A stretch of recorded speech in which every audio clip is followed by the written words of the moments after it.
Estamos nuevamente con Indalecio Dangond. Se está volviendo una persona como por un problema, porque vos estás metido en el corazón de una de las grandes dificultades y posibilidades que tiene Colombia, que es la agricultura. Y yo cuando pienso en problemas agrícolas y todo esto, pienso en Indalecio, hasta que hay que volver a hablar con Indalecio. Y estamos en un momento crítico. Indalecio, vamos de una, gracias. Óigame, yo veo dos cosas. Uno, que hay una especie de crisis, de alarma en la agricultura en el mundo, pues para que no nos sintamos ahora que somos un país aislado de una realidad mucho más compleja, toda la movilización en Alemania, pero en Europa en general, simplemente para tener eso presente. Y segundo, que si hay una actividad que se ve afectada por el cambio climático es la agricultura. Estamos aquí empezando un año seco, pero es parte ya de un proceso. El cambio climático llegó para quedarse. ¿Qué hemos hecho para enfrentar el cambio climático, para enfrentar estos riesgos? El agua no la estamos finalmente manejando. Tenemos distritos de riego que no funcionan, proyectos que están allí esperando, y hoy casi que el agua con la tierra son los dos elementos básicos. Todavía seguimos haciéndole la apología a la tierra y el agua. Indalecio, ¿cómo estás viendo vos esto? Juan Manuel, mil gracias nuevamente por la invitación a este importante programa tuyo que se conversa muy rico. Es muy preocupante porque es que esto es repetitivo, Juan Manuel. Aquí no vemos una política de Estado a largo plazo, no vemos planeación por parte de los gobiernos de turno para poder atender estos cambios bruscos del clima que nos avisa además, porque el NOAA... Esto es avisado. Hombre, el NOAA esto es avisado. El año pasado nos lo dijo el NOAA, prepárense porque entre los meses de diciembre hasta marzo vamos a tener una elevada temperatura, un menor régimen de lluvia, más calor, más viento, y eso va a afectar la productividad en el sector agropecuario. Y no nos movimos. Nada, yo pensé que el gobierno iba a direccionar el año pasado el presupuesto en la construcción de presas, de canales de riego, de ayudar a los pequeños y a los medianos productores a hacer una inversión con incentivos en pozos profundos, en bombas sumergibles, en paneles solares. Y aquí todos los días estamos viendo una transición del clima y una transición minero-energética, pero no estamos teniendo en cuenta todos esos riesgos que implica el producir alimentos y materias primas para la población y para el mundo. Y no es un riesgo de mañana, es ya un riesgo de hoy. Y voy a usar una frase muy ordinaria, nos cogió con los calzones abajo. Por supuesto. Nos cogió con los calzones abajo. Primer punto, porque creo que es como el contexto en el cual se está desenvolviendo toda esta cuestión, y no hemos tomado conciencia de eso y no tenemos una política. Supuestamente hay los recursos, pero no hay la política, ¿cierto? Hay otro punto que yo creo que está muy ligado a esto, y es que en general la producción agropecuaria, porque la ganadería también juega aquí en los riesgos, es una actividad de alta vulnerabilidad frente al medio ambiente, lo que acabamos de decir, pero también frente a los mercados. Y entonces estamos viendo unos vaivenes en los precios enormes, se estimulan los productores y nos vamos a sembrar maíz, y cuando va a salir la cosecha, el precio no da ni para pagar casi que la sacada. Ahí hay un problema de mercadeo, de planeación en la comercialización. Yo no sé, ahí me tocó conocer el IDEMA, todos los problemas que tenía, pero había unos elementos de regulación, precios mínimos, precios máximos, franjas de precio, garantías que tenía el productor. Eso se borró por una víctima de la corrupción, pero víctima de la corrupción estamos acabando con el Estado. Claro. Claro, ¿Ahí se ha hecho algo? ¿Se puede hacer algo? ¿O eso es ya llorar sobre mojado, como dicen? No, nosotros estamos totalmente... Porque vos me contabas, por ejemplo, el caso del maíz en Córdoba. Sí, fíjate, a mí me llamó hace poco un empresario amigo de que habían 24.000 toneladas... Ojo, 24.000 toneladas. Almacenadas como en 6 o 7 municipios en las casas, porque cuando sembraron el año pasado, sembraron para vender un precio de 1.600.000 pesos la tonelada, y cuando fueron a cosechar, el maíz estaba a 1.100.000. Eso, por supuesto, no les daba punto de equilibrio. Y va a seguir bajando. Y acaba de pasar ahorita con la yuca. Cuando sembraron la yuca en abril del año pasado para venderla en diciembre y enero, la sembraron pensando que iban a vender a 900.000 pesos porque así estaba el precio. Se la están comprando en finca a 450.000 pesos la tonelada. Entonces yo decía, pero ¿por qué no hay un instrumento? Desde que desaparecieron el IDEMA, aquí no se instituyó un instrumento de cobertura de riesgo, y es lo que está haciendo falta en Colombia, de que haya un instrumento que cuando el agricultor tome la decisión, o cualquier inversionista, de hacer una inversión en el campo, es que hay que entender que cuando uno toma esa decisión de hacer una inversión en el campo para producir alimentos, uno tiene mínimo 6 o 7 riesgos. Tiene el riesgo climático. Dale la lista, sí. Tiene el riesgo fitosanitario, porque las plagas están pendientes ahí de atacarte el cultivo. Tienes el riesgo del robo, porque aquí le viven robando a uno todo. Tienes el riesgo del transporte, porque aquí muy escasamente te van a recoger o a llevar los insumos a la finca. Tienes el riesgo... Que está ligado a vías terciarias. Es vía terciaria. Tienes el riesgo de la volatilidad de los precios de mercado, porque este es un país tomador de precios, pero también tienes el riesgo de la volatilidad del dólar, y acuérdate que aquí importamos el 100% de los insumos agrícolas, y si el dólar sube, se pone más caro. Y los costos de producción se disparan. Y por supuesto está el riesgo que hace más daño al sector agropecuario, que es el riesgo político, porque aquí nos viven cambiando las reglas de juego a cada rato.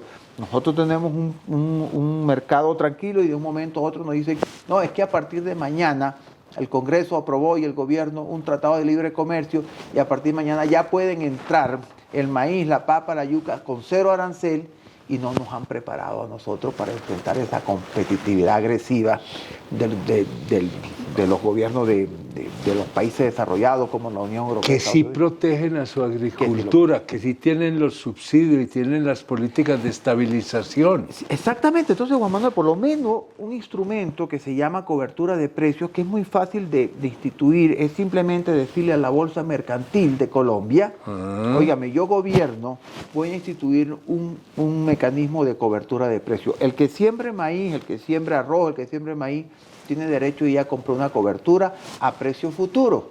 Esa cobertura va a tener un costo, como la tiene el costo de la póliza del seguro. Lo único que dice el gobierno, bueno, sobre ese costo, al productor de tomar esa cobertura de precios, yo gobierno voy a subvencionar el 60, el 70%, y el agricultor paga el 30%. Pero ya el agricultor sabe a cuánto va a vender. Claro, no tiene ya garantizado. Entonces, si aquí llegamos a instituir unos instrumentos de cobertura de riesgo para el tema climático y para el tema de precio, inclusive para el tema de tasa de cambio, aquí no volveremos a tener ningún problema. Eso es más efectivo que algo que montar cualquier instituto. Y los seguros de cosecha, que aquí llevamos 30 años. Claro, entonces, ¿qué hace el gobierno? Hace un presupuesto, da una subvención, y ya después ningún agricultor puede venir a reclamar por cualquier siniestro que tuvo, porque el gobierno le garantizó unos instrumentos para cubrir el cultivo ante un riesgo climático, para cubrir la producción ante cualquier volatilidad del precio, y para cubrirse ante cualquier sub y baja del dólar. Y eso tiene un efecto inmediato, eso te garantiza equilibrio y precios para los alimentos garantizados y bajos, para las materias primas, es decir, la seguridad del agricultor redunda en seguridad y prosperidad para el conjunto de la economía. Y yo lo resumo en una sola palabra: las coberturas de riesgo no solamente protegen la renta de los productores del campo, sino que protegen a la banca de los créditos o de la cartera agropecuaria. Y protege el consumo, garantiza la oferta de alimentos y por lo tanto baja la inflación. Exactamente. Es un gana-gana por donde tú lo mires. Es decir, a través de los productores se irradia ese efecto positivo de la acción gubernamental. Y sobre todo, Juan Manuel... Porque es que hay la idea de que esto es para proteger a los grandes agricultores a costa de los demás. No, porque cuando el riesgo llega a la finca, no pregunta si esa finca es de un mediano, de un pequeño, de un grande. Muéstrame, a ver su... No pregunto. Y otra cosa, además, estamos en un país, acuérdate que nosotros estamos en un país donde estamos cultivando alrededor de 5.8 millones de hectáreas anuales, en ciclo corto y ciclo largo. Pero de esas 5.8 millones de hectáreas, yo creo que no estamos irrigando ni 800.000. El resto lo estamos haciendo con el riego de San Isidro. Y San Isidro hoy nos está diciendo, mañana lluevo, pasado mañana no lluevo, me tardo, no me tardo. Y eso es una ruleta. Muy grave. Una ruleta que compromete los recursos del productor y compromete el abastecimiento alimentario. Es que yo creo que hay que mirarlo siempre juntos. Y uno lo que debe hacer como gobierno, si uno no tiene los recursos para hacer esas grandes inversiones en grandes distritos de riego, por lo menos déle un incentivo a los productores para que lo hagan ellos en su finca. Y segundo, comencemos a trabajar sobre la zonificación agrícola, Juan Manuel. Aquí nosotros no estamos teniendo en cuenta 3 factores importantes antes de tomar la decisión de sembrar cualquier cultivo, que es la humedad relativa, la luminosidad y la temperatura. Esos 3 factores nosotros no los podemos modificar, al menos que vayamos a producir bajo invernadero. Pero aquí el arroz no se produce bajo invernadero, ni el maíz tampoco. Poner bajo plástico del país. El gobierno tiene que comenzar a decir cuáles son las zonas donde las semillas pueden producir unos rendimientos altos por hectárea, teniendo en cuenta esos factores no determinantes. Fíjate, ahí estás tocando algo, no sé, estamos de acuerdo, no se trata de eso tampoco. Pero yo siempre, con la experiencia que he tenido, pienso que una de las actividades de producción que requieren unos niveles de previsión y diría prácticamente de planeación es la agricultura. Pues no es una política, no una agricultura estatal, pero sí es una agricultura que tiene que tener en cuenta unas condiciones para que se dé la producción. Claro, mire, Juan Manuel, lo que está y no le va a prestar si usted va a producir eso acá. No pierda su plata, pero no vamos a perder el crédito. Yo no he entendido por qué el Ministerio de Agricultura no direcciona la soya y el maíz, por ejemplo, en la altillanura, norte del Valle del Cauca, Tolima y sur del Cesar.